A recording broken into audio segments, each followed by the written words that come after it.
Go has been around for the last 15 years, and our journey through these 15 years, I've seen many of the young kids out there really want to aspire for a successful life. No?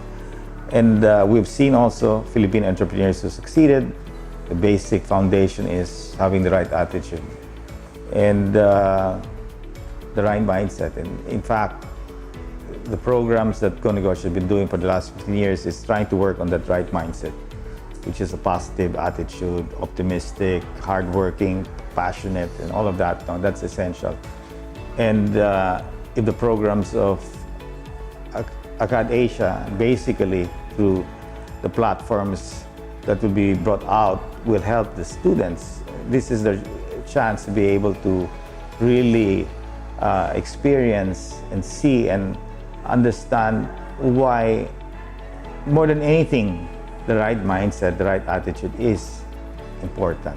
In the Philippines, 99.6% of the entrepreneurs are micro and small. Our challenge is to elevate these people to become medium and large. And many Filipinos are entrepreneurial. You can see from the 99.6, 90% of them are women, basically aspiring to have a better life for their families. So that's the motivation. Poverty actually has been a motivating factor. No? Some of them who are able to use that as a challenge to uplift them from poverty are able to possess that right mindset by nature. No?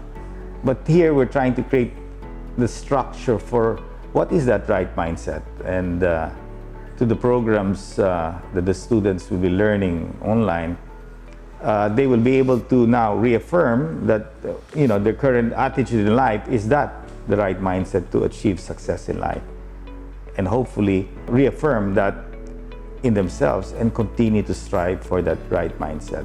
Whether they become an entrepreneur or not, I believe every Filipino should be enterprising.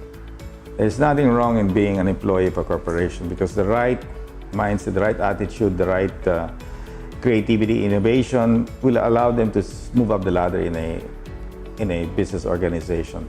You cannot have 100% of the population all entrepreneurs, because somebody has to work for that private company. So what we really teach in the whole process of entrepreneurship is that this applies to both what we call entrepreneur and intrapreneur. Intrapreneur are people who work for an organization.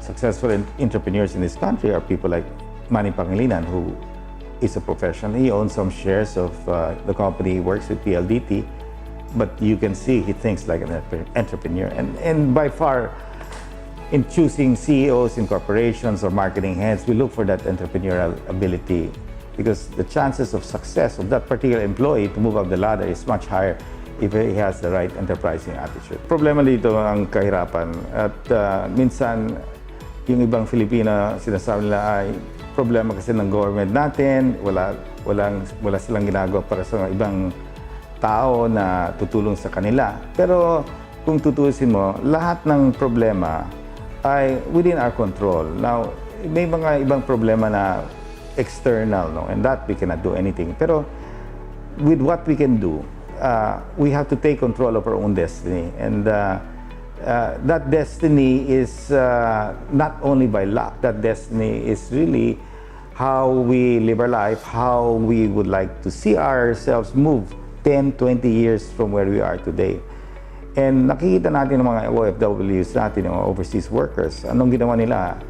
They wanted to see their kids go to better schools, education is key, they wanted a home. So anong ginawa nila? They took control of the life, they sacrificed their family time, moving overseas to get a job, earn better salaries, and now they remit it to their families, they send their kids to better schools, have a home, and now may negosyo na sila. So that is taking control of a certain situation. And I'm glad that many Filipinos are able to do that.